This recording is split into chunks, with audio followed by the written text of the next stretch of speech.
Hello and welcome to the ADHD with Jenna podcast. Today we are talking about ADHD and money, how we spend it, how we deal with it, and how we can make things a bit better if you are struggling in that area. So before we begin, this episode is brought to you by my upcoming free workshop about the ADHD beliefs that are keeping you stuck in survival mode. So in this workshop, we'll be diving into how to identify the beliefs you hold that are rooted in dysregulation, probably a lot of them, and how to shift them so you can get out of fight or flight and be more productive, less stressed, and enjoy your life. So if that's of interest to you, you want to come on live for this workshop, you can get your spot in one of the two time options, July 22nd, and there's one on July 23rd. Both of them are live, and you can get your spot in the show notes in that link. So we will see you there, and I can't wait for that. All right, so today we are talking about ADHD and money. That may be something that's stressful for you, and that may be something that maybe even made you want to avoid this episode. If you wanted to avoid the episode, I'm glad you didn't. I'm glad you're here because maybe that's part of the issue is the avoidance of dealing with money, the avoidance of talking about money, the avoidance of sitting with your current situation and dealing with it from there. So we're going to talk today about why it's so hard so we have a better understanding of what we're actually struggling with. And then we are going to look at a few ways we can make it easier, of course, rooted in regulation work, but we're going to come at it a bit of a different way than you might have heard before. There are four main areas we're going to talk about of what's getting in our way of dealing with money well or in a way that's effective. There's also other things we can consider, but these are things that you may not have thought of before or haven't looked at it through this lens. So that's why I'm talking about these specific struggles that we might have. So the first is because we are in survival mode, when we're living in this state, we're not able to think of the long term. It's not that I don't care. It's not that I'm lazy. It's not that I'm irresponsible. When your system is in fight or flight, meaning I'm just trying to get through the day, I'm just trying not to die, you cannot connect to the long term. And some people do say like, oh, ADHDers just have a short time horizon. Why? Probably because we're in fight or flight, right? If we are in that survival mode, yes, everything kind of just comes up to the present, very short term. How can I get through the day? How can I not die? And then that prevents us from connecting to like, oh yeah, well, after I do this, I have to pay the credit card bill at the end of the month, right? Hard to connect with that longer term self. But when we're this focus on getting through the day, it might mean that we do things that feel good now, like shopping, ordering takeout instead of cooking, paying for convenience. But it really comes back and bites us in the butt later because we haven't connected to that longer term aspect of that spending. So having to pay the credit card bill in a month and you don't even remember what you purchased can be such a frustrating experience because you weren't really considering the long term, or you were valuing the short term convenience, comfort over the long term reality of like, who's going to pay for this? How is this going to work? So the second being that shopping and spending money can soothe the discomfort of dysregulation. So when we are in survival mode, our body can feel very uncomfortable. That fact that we are in a state of like, I feel unsafe, I'm on the defense, I'm hypervigilant, I'm anxious, is so uncomfortable, right? Oof, it's not a nice sensation. So that very, very short-term comfort can feel like I need the relief. And you might seek that relief by spending, by shopping. And I talked to a lot of ADHDers who say they do have a spending issue in particular. And we'll really look at like at what point is that serving you the most? And usually it's the moment of purchase, not receiving the item. So a lot of us do online shopping now. So I really want you to look at in the coming weeks, if spending is a struggle for you, if you are shopping online, where are you feeling most of that feel-good feeling? Is it when you're browsing? Is it when you've decided to purchase it? Is it when you pressed buy? Is it when the thing said like, okay, it's on its way? Or is it when you actually got the item? Because often by the time you've received the item in the mail, people are like, why did I get this? Like, I don't care about this. So that shows us it's not about even the thing. It's about the instant relief I get from pressing purchase now, whether it be just the distraction feels good, whether it be, okay, now I feel safe because I've procured something that's very primal, right? It's like having more makes me feel safer and calms me and makes me feel good, which really soothes that discomfort of being in fight or flight. When we are uncomfortable, it does provide relief, but it is so short term that it's almost shocking, right? It might literally just be when you press that buy button. Maybe in 5 minutes, you're like, oh, I really shouldn't have done that, right? So quick to be a feel good feeling that can turn into a burden or a stressor. So we just want to see, ooh, yes, my energy, my behavior is leaning towards this very instant gratification with kind of a quick downfall. Or it just doesn't stick around for long, right? It's not worth it. It's not worth the amount of money I just paid to feel comfortable for 2 minutes. So we really want to look at that. And it's also, we can see it in much more than just spending. We can see that in scrolling.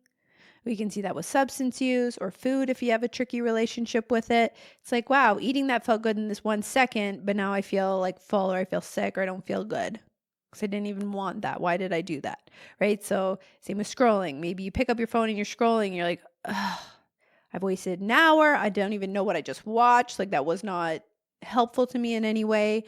But the relief of picking that up and looking at it felt so immediate that kind of won over the long-term downfall. When we are in survival mode, you're going to see that more often where we go for the instant relief, even with the long-term pain being larger. When we're more regulated, we can balance that a little bit more and be a bit more logical about it in realizing like, oh, me buying this stuff, yeah, that feels nice right now, but when I get that credit card bill, it is way more painful than the pain I'm feeling now. So I'm going to work on, not going for the quick hit of comfort.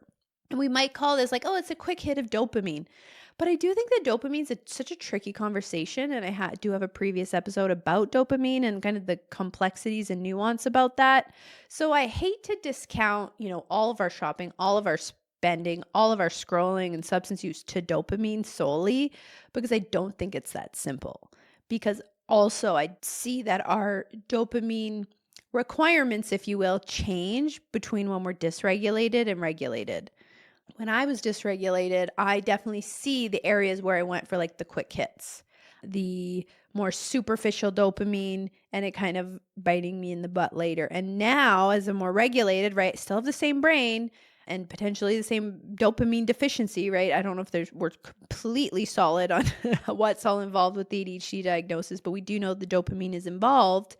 I don't require that as much. Of course, I do fun things. I thrift. I pursue things that feel good. I do things that feel good. Like I play tennis. I find that to be very rewarding. Like I said, I thrift. In my work, I find that very rewarding and gives me dopamine and it's exciting and fun.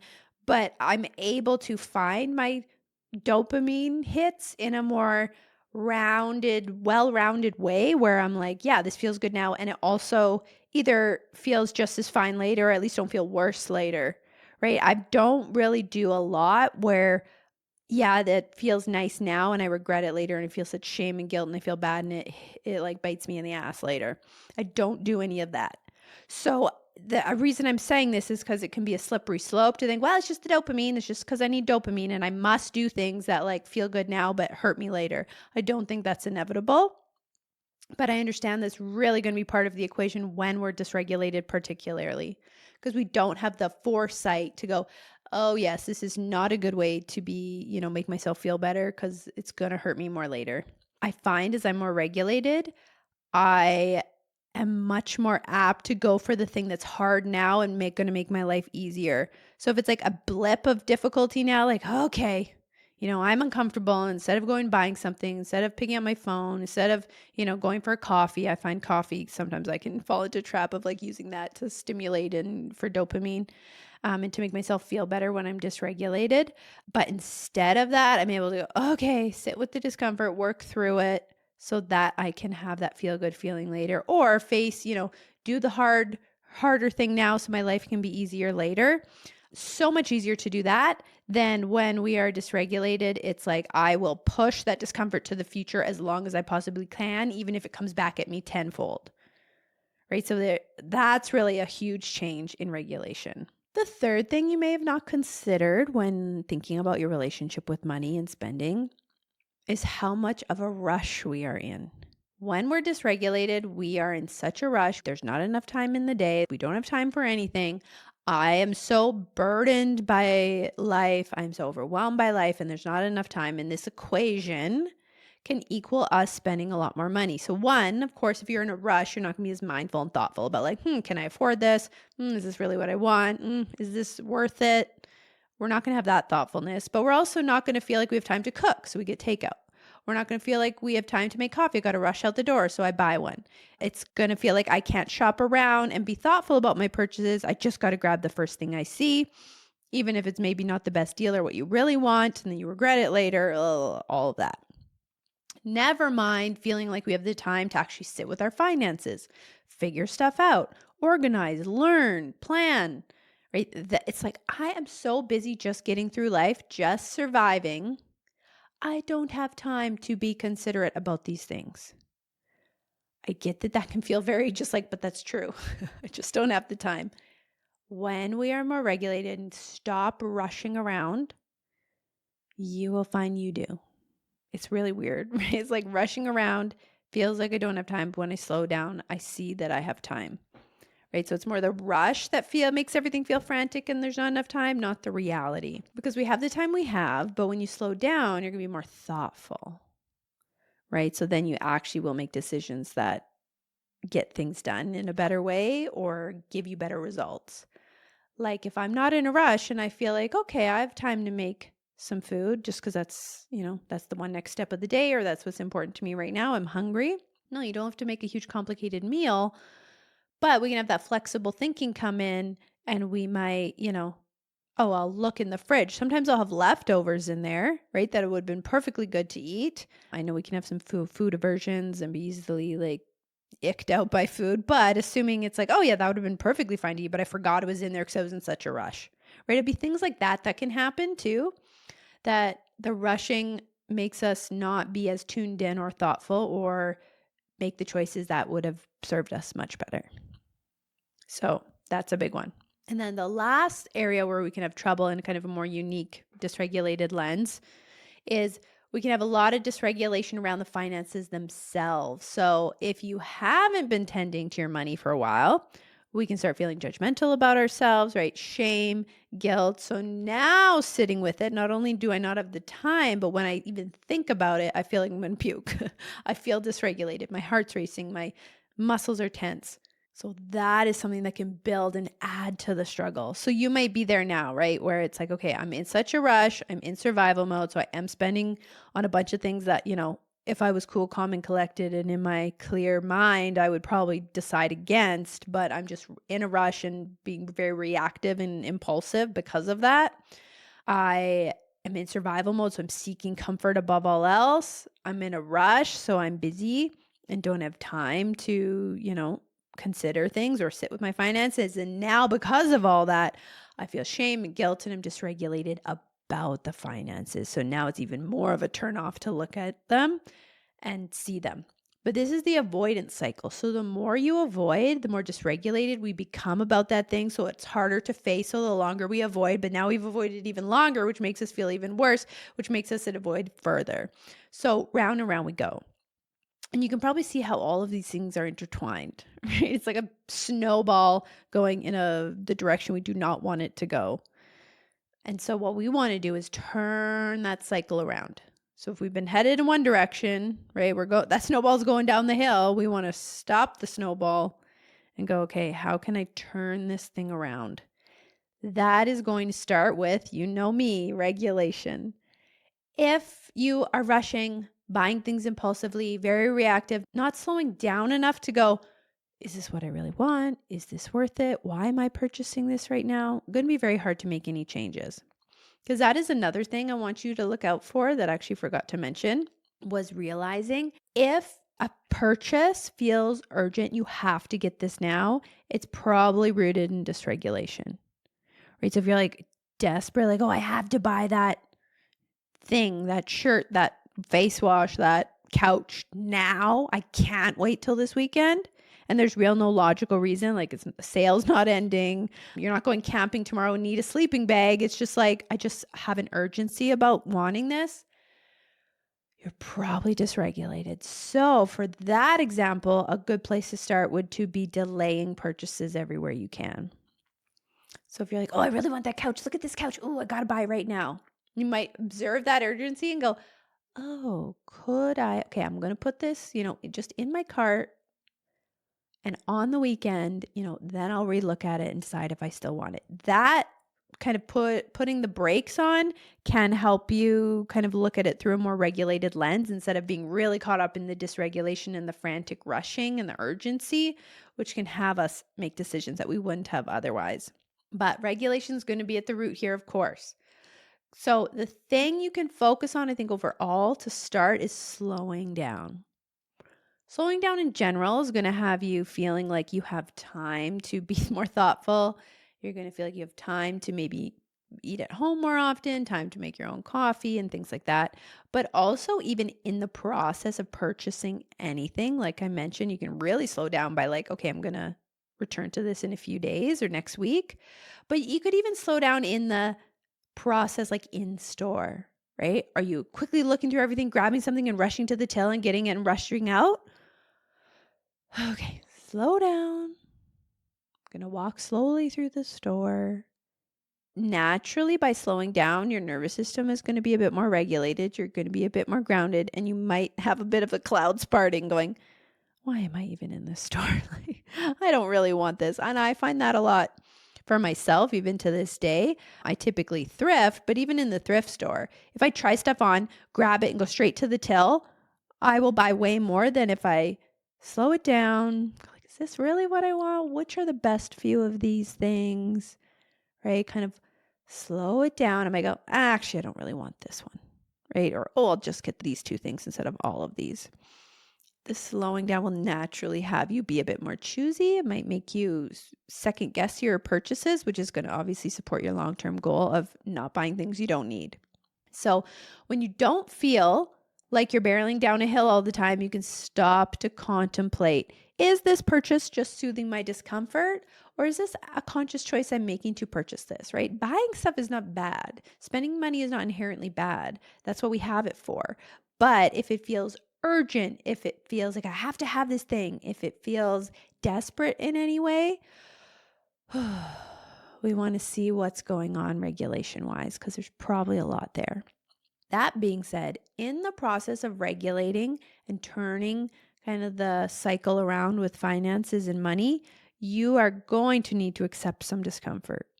But let's be honest, this has not been a comfortable journey anyway. So it's just a different kind of discomfort, right? You can have the discomfort of not looking at your bills, of owing a lot of money that you wish you didn't owe, of, accumulating interest. You could do that, or you can do the uncomfortable thing of facing it and turning it around. So just so you know, it's like the discomfort's normal. It doesn't mean you're doing anything wrong, doesn't mean you need to run away, doesn't mean you're in danger, right? But that's what the dysregulation is going to feel like. That discomfort's going to make you feel like, oh, this is unsafe. Let's continue avoiding it. But we know that that never helps in the long run. So rewiring those neural pathways, the way your brain functions, can be a challenge at first, right? It takes that bit of conscious effort to slow down, think in a new way. But once you're over that first hump of discomfort, you get the ease on the back end. So I did see a post recently that said, like, the easy thing, when you choose the easy thing, you're taking on a debt. Like, yeah, it's easiest not to look at my finances today, but now I have to pay that back later by like owing more or not dealing with it or having to face it later when it's grown. The problem has grown. Or the easiest thing feels like purchasing this right now because it's going to make me feel better. But now I literally have a debt on the back end of like, now I have to pay the credit card off. Or, buying food out a lot. It's like, oh, I'm getting that easy convenience right now, but it's very inconvenient to pay for stuff that like now I've eaten. I don't even remember having it. And now I have this big bill at the end of the day. So we really want to observe, am I kind of looking for that ease, but I'm going to pay it back later? Because if not, if you turn that around and go, I'm going to do the challenging thing, the uncomfortable thing, the hard thing of slowing down, of working on my regulation, identifying when I'm dysregulated and understanding how spending fits into that, of slowing down so I'm not in a rush. Like, yeah, that's a bit harder on the upfront. But now you feel more proud. You feel more confident about money. You feel better about yourself because you're not like throwing cash at everything that comes along. It's a much better experience. So it turns the cycle around. That's why cycles are challenging because they keep us stuck, right? The more dysregulated I am, the more I spend. The more I spend, the more I owe. The more I owe, the more I avoid my finances because I can't pay it all off right now. The more I avoid, the more I get dysregulated. So the more I spend, right? We're either going that way. Takes work and a bit of discomfort to start turning the other way. But once you do, it's like, oh, I faced it. I didn't die. I kind of see what I'm owing. I paid a little bit off. Now I slowed down. And because I'm making progress with my finances, I kind of second guessed that coffee. Well, I could make one at home. And then I turned around and then I did this. And I'm not saying like if you're having struggles, major money struggles, is because you bought a coffee. Okay. I'm not this whole like millennials can't buy a home because they like avocado toast or whatever it is. I'm not saying that. I'm just saying I know that those things can add up. Even for my family, sometimes we'll have our credit card bill at the end of the month. I'm like, how is it that much? We didn't even do stuff this month. And it's like Subway, this food, that food, gas station snacks, this, that.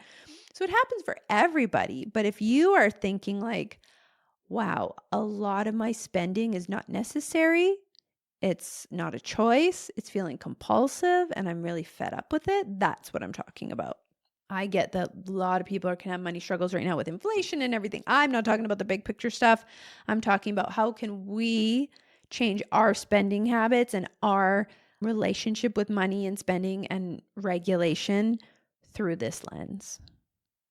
And you will find once you slow it all down, think about the long term more because you're slowed down, right? Think about the consequences of certain purchases and things like that. It'll all just kind of like deflate. It's like a big balloon that's kind of getting bigger and bigger and bigger and about to pop. And it's like, okay, before it pops, let's deflate it, slow down, look at things from a different angle. So in regulation work, we can prioritize both the short term and the long term. And I think with money, that's where sometimes the struggle can be because we have to live and enjoy, right? I want you to live your best life. I want you to have the things you want. I want you to have the things that matter to you. I want you to have wonderful experiences and good food and all of that. But where we go south with this regulation is we completely cut off the balance of also considering the long term. So how do we balance those? And I will talk about that in a minute. So yes, it will be hard to sit with your finances, to look at your bills if you haven't in a long time. You know, if you haven't been paying things and you have interest fees, like that's going to be really difficult to look at. But it's only difficult to look at because you've been avoiding it, right? So the answer is not continued avoidance, right? That's only growing the problem.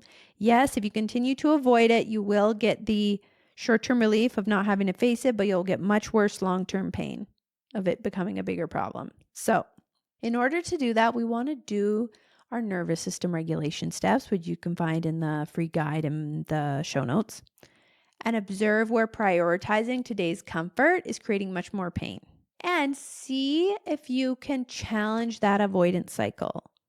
So if you have not logged into your banking website for a while or your banking app, that might be the first step. It's the facing the quote unquote bear because you are not in danger. Looking at that is not going to hurt you. It's actually only going to help you, but your nervous system is telling you otherwise. So I understand why it's so hard, but that would be the first step. It might be even opening the app, doing your nervous system work. And then you might also want to observe, like, what about this is the most uncomfortable for me? Is it, I literally don't know how to pay a bill on this damn thing, and that's uncomfortable, the confusion? Is it the shame and the guilt and the dysregulation and the feelings around it that's so hard? Is it the inability to pay it all off right now? So all or nothing thinking. It's like, well, if I can't pay all of it off, I don't even want to look at it. Well, what if you could chip away at it, right? All of these things are of value. So I want to see what's really going on for you, but we can only do that when we face it. Right? When we continue to avoid, it just makes the problem larger and you're not learning anything. Right? When we avoid, kind of the thoughts and the feelings and the beliefs and the dysregulation goes back down enough where we're not having many aha moments. When we face it, right? When you sit with that banking website that you haven't logged into for a long time and your heart's racing and you're going, oh my God, this is so uncomfortable. You're going to learn some things about yourself, right? Because those thoughts are going to literally come right up to your consciousness of like, oh my God, but I should have been doing this earlier. I can't believe I feel like I didn't realize I had such shame about money, right? I thought I just didn't care. Sometimes we can say, oh, I don't care about money. I don't care. I don't care. Do you not care, or do you just feel such shame and guilt dysregulation around it that it's easier to think you're detached from it than to face it and realize that this is hard? So those are all things we want to consider. And I do want to touch a little bit more on this idea of balancing the short term and the long term when it comes to spending and money and everything in life. When we're more regulated, you're going to create more balance in all areas, and that includes in this area. So there's a few areas I've noticed that I'm becoming more balanced and able to hold both the short term and the long term goals of mine, or the pleasure even. So for spending short term, I honor that by thrifting, doing the things that I enjoy, but it's usually lower ticket stuff where it's not as big of an investment. And I consider my long term by, for bigger purchases, I do kind of wait as long as possible before purchasing them. Like, do I really need this now? No, I'll wait, and go from there. Even like this is an example. I bought this camera. It's an Instax. It's a digital and a printer camera.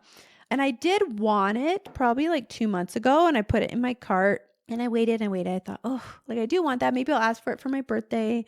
Maybe I'll get it. Oh, I don't know. And so I didn't buy it yet, but then we're going on a trip next week. And I'm like, oh, I'd really love it for that trip though, because I know I'm going to get it at some point.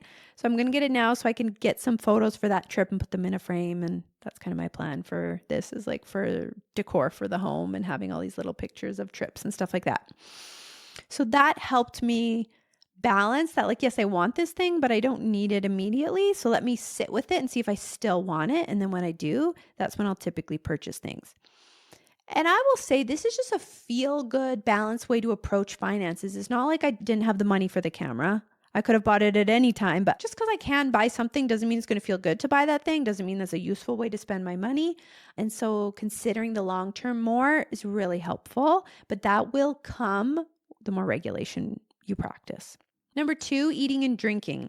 I used to be very dysregulated with especially eating, a very all or nothing. So I do have a very healthy and balanced relationship with food, because like I eat to feel good and to be healthy and to nourish my body, which is kind of more like the long-term focus of it. Is like I want to feel good, I want to be healthy, I want to be nourished, but also I want to enjoy my life and live freely. So I don't restrict, I don't have any food rules. I'm celiac, so I don't eat gluten, but that's a different story.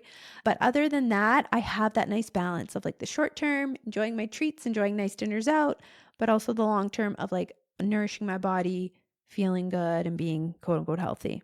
So that is something that I've noticed, both the long term and short term ways I can honor that. And also drinking. I've never been a big drinker, but I've been very sensitive to drinking. So even a few drinks and I'd feel really bad and like have such a headache. And so eventually it's come to the conclusion that like in the short term and the long term, drinking is not for me. Alcohol at this time. I'll never say never. So I don't want to be too rigid, but for now, it's just easier to go, I don't drink in any situation. Because I found even in the short term, for you, maybe you like a glass of wine here and there. You like to have a beverage now and then. And it's like, oh, that like is so nice for my short term me wants that fun. But maybe long term you is like, oh, but I'm going to be a little bit more choosy about when I do that. For me, it was kind of just like, this is serving me in no way. But that's pretty cool, right? And that came with regulation and that came with time. It probably was about 2 years where like first I started like, I'm going to do I think I said like sober June or something, or dry June, where I didn't drink anything for a whole month, which really is like probably like 3 less drinks than I would have normally. But that felt really nice, just to go to dinner where typically I would have like a glass of wine or something and just saying no, just having water, like a Diet Coke or something. That was feeling really nice. And then from there, I had a little bit here and there. And then I remember went to the Calgary Stampede the month after that. I think it was like 2 years ago. And I had just like a couple drinks. And I was like, ugh, I don't feel good. Like this is not even honoring the short term at all. And then I had the idea of like, I'm going to be local sober. So I'm only going to have a drink when I'm on holidays. Then I went on a holiday with my best friend to Croatia, and it was a beautiful holiday. And I had this glass of champagne, and it was in this gorgeous hotel, and it was so lovely. And I'm like, I feel like shit after this drink.